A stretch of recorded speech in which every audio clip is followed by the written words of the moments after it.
Apply. Coverage of the war as Fox reports right now. Live from the world headquarters of Fox News, the most powerful name in news, the Fox Report with Shepard Smith. Fair news, balanced news now. It's 7 o'clock in the east, 4:30 a.m. Tuesday in Afghanistan, where more U.S. commandos have sneaked into the country to help hunt down Osama. That from the Pentagon, which says the terrorist mastermind is running out of places to hide. The Pentagon says the terror mastermind supporters are still holding on to the northern city of Kunduz, even as U.S. warplanes continue to bomb there. Northern Alliance troops trying to convince Taliban fighters to switch sides. Witnesses say hardline Taliban are now killing their own, murdering Taliban fighters who appear to be defecting. And the United States military leaders say they're also targeting tunnels and caves in the south. The Bush administration says it still believes that Osama is under a rock somewhere in Afghanistan, reportedly in a 20-square-mile section somewhere in the southeast, and that and a $25 million reward could help get him out. We have large rewards out. Incentivize a large number of people to begin crawling through those tunnels and caves looking for the bad folks. All the bad folks are captured or killed. Secretary of State Colin Powell says this war is not over. We have Team Fox coverage tonight. War correspondent Geraldo Rivera live for us in Peshawar, Pakistan. But first to our national security correspondent, Bret Baier, live tonight at the Pentagon. Bret. Hi, Shep. The news is tightening. We're closing in. However, it's characterized. The U.S. military is stepping up its hunt for Osama bin Laden in greater number and intensity. U.S. military sources say more than 300 additional Green Berets have been deployed to Afghanistan to conduct special reconnaissance to track down bin Laden and other al-Qaeda leaders and to further help opposition forces in their fight. Now, in recent days, U.S. Special Forces have been targeting al-Qaeda command and control centers for airstrikes with increasing success. The U.S. approach, at least for now, is to continue bombing suspected hideouts while hoping to entice local fighters to search for bin Laden on the ground. Secretary Rumsfeld says the $25 million reward put up by the U.S. government may get a large number of people to start crawling through those tunnels and caves. Now, while the reward money is one tactic in the hunt, Fox News has learned that a large number of U.S. military teams have been training for weeks to enter cave and tunnel complexes to track down Osama bin Laden. Secretary Rumsfeld indicated that those teams could be put to work in Afghanistan soon. Now, President Bush, meeting with his cabinet this afternoon, says bin Laden is constantly on the move. U.S. forces are getting closer, but don't have him cornered yet. If our military knew where Mr. bin Laden was, he would be brought to justice. The net is getting tighter. But this is a difficult assignment. Things happened very quickly in Afghanistan recently. It went to show that our strategy was a well-thought-out strategy. But the objective is yet to be achieved, and we're not leaving until we do achieve the objective. In the northern Afghan city of Kunduz, a major pocket of Taliban and al-Qaeda resistance remains intact. U.S. airstrikes continue to pound enemy troop locations there. Secretary Rumsfeld said the U.S. is going to avoid any deal-making that may allow enemy forces to escape. He says he wants them dead or captured, and the same goes for Taliban leader Mullah Muhammad Omar. Shep? Bret Baier live tonight at the Pentagon. 4 Western journalists murdered in Afghanistan, according to witnesses. The group ambushed, beaten, shot, and killed. Lawlessness and chaos in many parts of the nation, according to our correspondents there.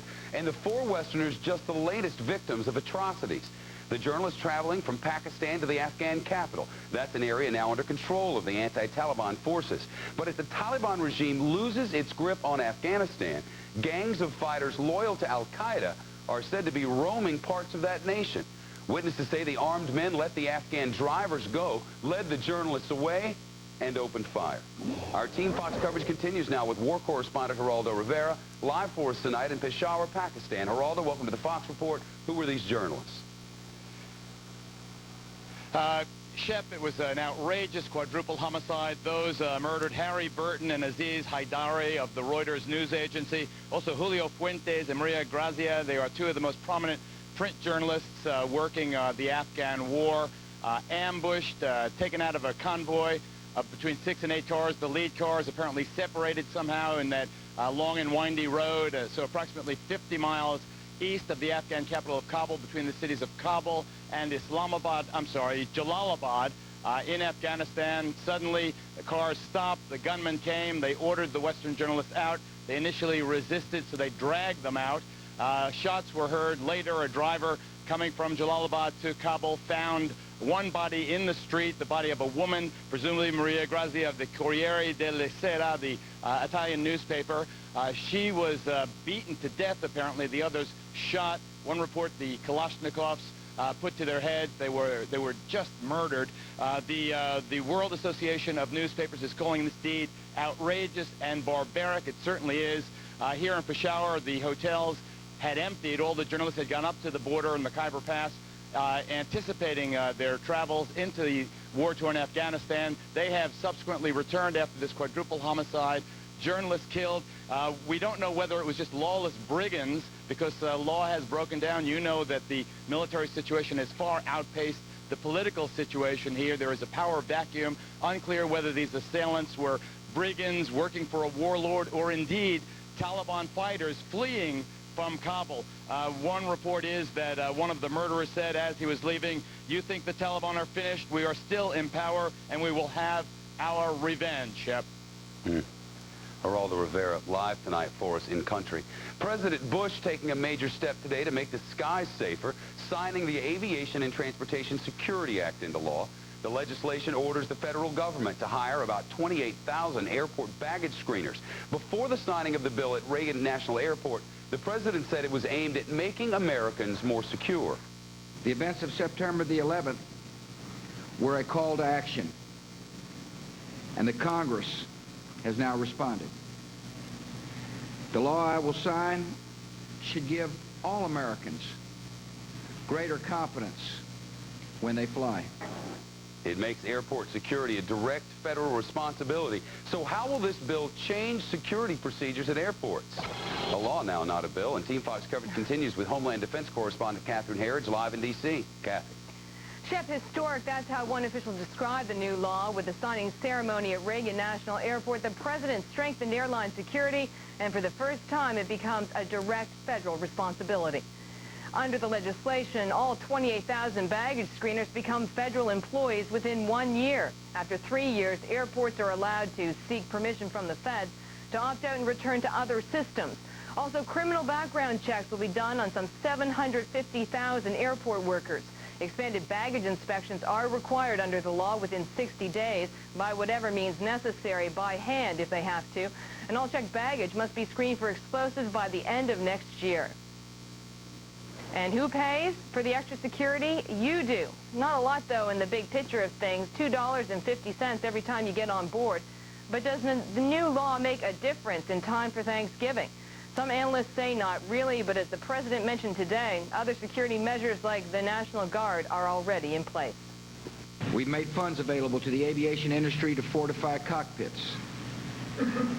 More federal air marshals now ride on our airplanes. The Department of Transportation instituted a zero-tolerance crackdown on security breaches. Some analysts say fixing the system may not be easy. It will take time, and for the flying public, that's likely to mean long lines. Those explosive detection systems must be built, installed, and some critics argue they're not foolproof either. In the meantime, checking bags by hand isn't fast. We all know that, and analysts say it raises invasion of privacy issues. That said, a key issue is still the baggage screeners. One analyst told me today that he believes the private screening companies are committed to a smooth transition, but it promises to be tough all at a time when the politicians want the public to feel confident in the skies. Chef? Catherine Herridge live in Washington. So the feds are taking over airport security, trying to make air travel safer and ease the worries of jittery travelers. But just how will the new measures affect the way you fly? Will they cause more aggravation or longer waits? And how will they affect the handicapped, particularly folks in wheelchairs? Team Fox coverage continues tonight. Steve Brown live at O'Hare International in Chicago. Steve. Shepard, yes, this is the busiest travel week of the year for the airlines, and it comes at a time when security has been heightened, and one of the groups that's going to be strongest affected will be the handicapped. Expect to see at the airport if someone is using a cane or a set of crutches to get around, and it's made out of hollow metal tubing, that a security guard may ask to disassemble it to check and see if there's anything hidden inside the tubing. For wheelchairs, those that you need them to get around, those folks may have to come out of those wheelchairs so that the wheelchairs can be inspected. Basically, if you come to the airport and expect to air travel, then you should expect to be searched, maybe multiple times. Your baggage could be x-rayed. You could be personally pat-down searched at any point while you're in the airport. And also, they may go through your carry-on or through your luggage at any given time. The big advice for folks who are taking a look at the holiday traveling season this year, in light of the new security measures, the advice is travel light. They need to keep what they carry on the airplane with them down to an absolute minimum. Don't bring a carry-on bag if you don't need to do it. Leave laptop computers, things that can slow you down getting through the security checkpoints. Kind of a conundrum would that present, not knowing whether he's dead or whether he's somehow escaped? Well, I think we would rather not settle for that. Most important thing is to take him out of the business, and to take Al-Qaeda out of the business, and to take every other terrorist in the region and elsewhere coming against us, coming against our friends and allies, out of the business. Now, if we never find the guy because he's been buried under a pile of rubble, well, we'll have to live with that. But the most important thing is to get him out of the business. We've just about achieved that. It'd be a mistake, I think, to try to set the standard of hunt for the one guy around there. He runs all over. Simultaneously, we need to dismantle, kill, and destroy the rest of this octopus, even if we don't get the head of it. Well, more focus today on this $25 million reward. Any confidence at all that somebody close to Osama bin Laden would turn him in for money? Well, I'll be going over there myself if it gets a little higher. Sure, I think, there's no honor among thieves, and there may be a tight group around him, but that's an awful lot of money over there. That's like about $1 billion in American currency. So I wouldn't be surprised we may have 3 or 4 people turned in who don't look like Osama. That we're going to have to sort out which is the real one. Okay, Richard Pearl, this email question to you. What will America do? This is from Anthony in Denmark. What will America do if Osama bin Laden and his associates have escaped to other countries? A, do you think that's a realistic possibility? If so, where would he go? I assume there's no country in the world right now that would say, we welcome Osama bin Laden. Where would he go, and what does the United States do then if he does escape? I think it's unlikely that he'll escape. He would not be welcome openly in any country, although there are countries that might conceivably run the risk of harboring him furtively. I think that's unlikely. He's likely to die in Afghanistan. If he did get to another country, then we will have to take this war to the country that he goes to. We're not going to give him sanctuary somewhere else. Who would be the most likely? Where would be the most likely country? Start with you, Michael Vickers. Perhaps Somalia, a place where he's done business before? Well, there's been talk of Sudan, where he's been before, Somalia, which is a failed state, or maybe Chechnya. But as Richard said, they're all hard to get to. It's kind of hard to imagine him getting out of Afghanistan. Perhaps he could slip across the border into Baluchistan, but then it's hard to see him getting from there. And this question. The president says at the beginning, wanted dead or alive. As the president says, the net is tightening, the noose is tightening. A preference, dead or alive? Let's take him anywhere we can get him. Obviously, it's going to be easier on everybody if he gets killed in battle or some other way. But I'll tell you, one of the arguments that's made is somehow if you put him in a court, he's going to get to spout all this nonsense and convert zillions of people. I don't think that's true. I think that if he were put in an open court, the guy would shrink just like this as the arguments become more and more shallow, just the way they did with Adolf Eichmann when he was tried in Israel. So I don't have any fear of putting the guy on trial. But what about the flip side? If he dies in an airstrike, do you create a martyr? No, well, to the extent that he's a martyr already. I'd just as soon see him dead, save us the expense of the trial and the uncertainty of the trial. If we applied our judicial standards, which of course he doesn't and wouldn't, who knows what the evidence would look like. Pretty overwhelming at this point. Well, he seems to have admitted it, so if we can take that confession as evidence, then I suppose we'd get a conviction. But I think it's far better if nobody read him his Miranda rights, but I think we can overlook it this time. All right, let's hit the pause button right there for a moment. We'll be back. Coming up in the War Room, should Iraq's Saddam Hussein be the next target in the war on terrorism? Undoubtedly will be Al-Qaeda people still out there because they're spread across the globe. Let's continue with the question of what bin Laden is going to do himself. Is he going to fight and become a martyr? Is he going to escape to some other country? We have joining us right now Yonah Alexander. He's the author of the book, Osama bin Laden's Al-Qaeda, Profile of a Terrorist Network. He's also the senior fellow and the director of the International Center for Terrorism Studies at the Potomac Institute. Michael Griffin is author of the book, Reaping the Whirlwind, the Taliban Movement in Afghanistan. Mr. Alexander, the question is clear. Will Osama bin Laden fight to the death, or will he escape to another country? Look, he's fighting all the time, but he's really prepared to die for the cause. In fact, as someone who is a martyr, is going to advance the cause of the Al-Qaeda to the extent that he would mobilize. People would be able to follow him in the future. Okay, if he goes out with a blaze of glory, but what will be his means of exit? Will he blow up something, or what will he do? Well, as far as we know from various reports, he's probably moving from cave to cave, and according to the latest estimates, he is still in Afghanistan. But it doesn't mean necessarily that he wouldn't cross the border into Afghanistan, and he has an infrastructure there as well. You mean into Pakistan? Yes, to Pakistan, exactly. So what's your bet? He fights or he runs? Well, he, at this particular time, is probably alive as far as we know, and he will fight and die on the battlefield like a martyr. Okay, let me ask you the same question. Let's go on here to the role of the Taliban government. Michael, will the Taliban fight to the death for this man, or will they cut a deal and grab the reward money up to $25 million if they turn him over? Well, it seems more likely they'd cut a deal and try to get rid of him, or at least hand him over for the reward money. This seems to be a much more Afghan way of doing business rather than dying. Afghans don't make good martyrs. There are no Afghans in Al-Qaeda. They have nothing there to protect. Okay, interesting. Let's talk about the possible future again of bin Laden. Where will we go? Let's try out these possibilities. Mr. Alexander, you think the best bet is he'll go to Pakistan if he goes somewhere else?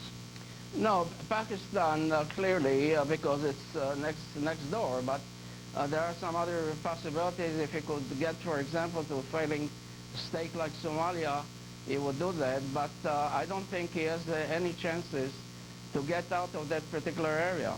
What about Chechnya, which is a breakaway province of the former Soviet Union? Can he hide there? He would be protected there, wouldn't he? Absolutely. He does have, of course, people there who are fighting for the same kind of cause, but after all, let's not forget that the Russians are there, and he cannot just roam around as he has done in Afghanistan. Well, he cannot escape, perhaps with or without. Can he? Let me ask you this, Michael. It seems to me the key question is not just this man's mindset and whether he chooses to be a martyr or not, or whether the fight to the death or split. It's whether he has the people around him that he thinks can protect him. Honestly, is there any way that the Taliban, given its gross defeats of the last couple of weeks, can still defend him even if it wants to? I mean, let me just answer the other question first. There's no way that Osama bin Laden can travel surrounded by a fairly large bodyguard without being spotted. Certainly he'd put up a lot of dust and smoke and a large convoy traveling across Afghanistan in any direction, whether it's to Chechnya or to the Pakistan border, is going to be easily spotted. The second thing is Osama bin Laden appears to need dialysis treatment for his kidney problems.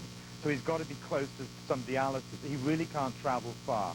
I would say also that rather than running from cave to cave, Osama bin Laden has been hanging in one single network of caves for as long as was necessary to stay there. He's not a man who's on the run in any way. What is an interesting possibility is if he crosses the border, which you can do on foot or by horseback into Pakistan, and therefore puts the U.S. Into the position of bombing Pakistani territory. I think this could be an interesting little quandary for the Pentagon. Well, since we're out there doling out money, as the Secretary of Defense made clear today, we've just as soon buy this guy's custody as fight for it.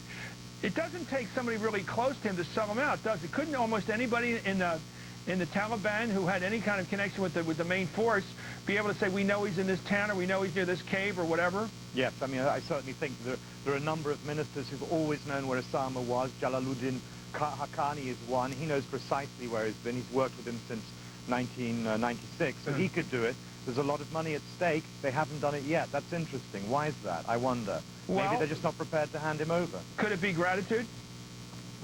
Or is that not an Afghan impulse? I mean, certainly Osama bin Laden doesn't trust Afghans enough to let them get close to his to his headquarters. Maybe they're frightened of doing it. Let me ask you, Mr. Alexander, about the Bin Laden, the whole Bin Laden thing. Where does he? Is he a kind of a apocryphal figure? Does he have to like end his life in a very significant way, or can he just be like the rest of us and run for your life? And if you can't run any further, you die. No, obviously it's different. Unfortunately, even if he's killed or captured or whatever, you still have the legacy, and you have the other Bin Ladens who are going to follow. Look, it's not just killing a person. You can kill a person, but you cannot kill an idea. So you have to deal with the concept, and the concept means really a long war, particularly the educational process. How do you diffuse theological elements from political conflict? Okay, let's go to Michael for the final question. How's this going to end, Michael, as you see it in your mind's eye? Well, I mean, I think I agree with your other interviewee. He'll probably be killed or handed over, but I always felt that the most fitting and the most fitting choice that Osama bin Laden could have made is to allow himself to be taken into custody and handed over to the court in Manhattan, hire the best lawyer in the world and say, well, prove it, because the evidence still doesn't hang together. Prove that I did that. But why does that he would keep, be the perfect if he platform. wants to plow that route, why does he keep confessing generally to the crime? He doesn't confess to having done the crime. No, but he confesses to his patronage of it. Yeah. His patronage of it, which is an odd position to take if you intend to plead not guilty. He says that he inspired it, and he approves of it, but he didn't do it. That's his position. I've tried that before in Manhattan court. Anyway, thank you very much, Michael Griffin, and thank you, Yonan Alexander. Up next, as the Taliban falls in Afghanistan, is Saddam Hussein's regime in Iraq the next target in the war on terrorism? We'll talk to the man who was Saddam's top nuclear bomb maker. I'm through, please. Here you go. This one's on me. Honey Nut Cheerios, healthy whole grain oats, and the delicious sweet taste of honey. I'll have the breakfast burrito, please. Ugh. Honey Nut Cheerios.